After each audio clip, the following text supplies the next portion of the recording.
Hi friends, ఈరోజు జున్ను powder ఎలా చేసుకోవాలి ఇంట్లో అనేది చూసేద్దాం వచ్చేయండి. దీనికి కావాల్సిన పదార్థాలు వచ్చేసేసి మిల్క్ పౌడర్ అండి, మిల్క్ పౌడర్ అండ్ ఇది వచ్చేసి ఎండు ద్రాక్ష పౌడర్ అనమాట. మేము షుగర్ బదులు జాగరీ బదులు ఈ పౌడర్ వాడతాము.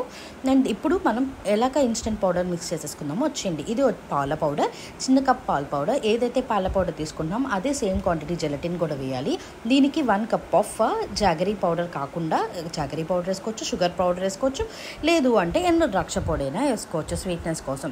ఈ ప్రీమిక్స్ అంతా మనకి 1 మంత్ టైట్ జార్లో పెట్టి స్టోర్ చేసుకుంటే నిల్వ ఉంటుందండి. దీంట్లోనే మనకి 4-5 యాలక్కాయలు అండ్ కొన్ని పాలు పోసుకొని లంప్స్ లేకుండా బాగా మిక్స్ చేయాలి. ఇలా మిక్స్ చేసేసిన దాన్ని బాగా మిక్స్ చేసేసిన తర్వాత దీన్ని వడకట్టుకొని ఒక గిన్నెలోకి ట్రాన్స్ఫర్ చేసుకొని ఈ గిన్నెలోని పెట్టిన కుక్కర్లో ప్రీహీట్ చేసుకొని ఒక 10 to 15 minutes ప్రీహీట్ చేసుకొని ఆ గిన్నెను ప్లేస్ చేసి మనం 3 విజిల్స్ వచ్చేంత వరకు వెయిట్ చేయాలి. 3 విజిల్స్ వచ్చిన తర్వాత జున్ను రెడీ అయిపోతుంది. ఫ్రిడ్జ్లో పెట్టుకొని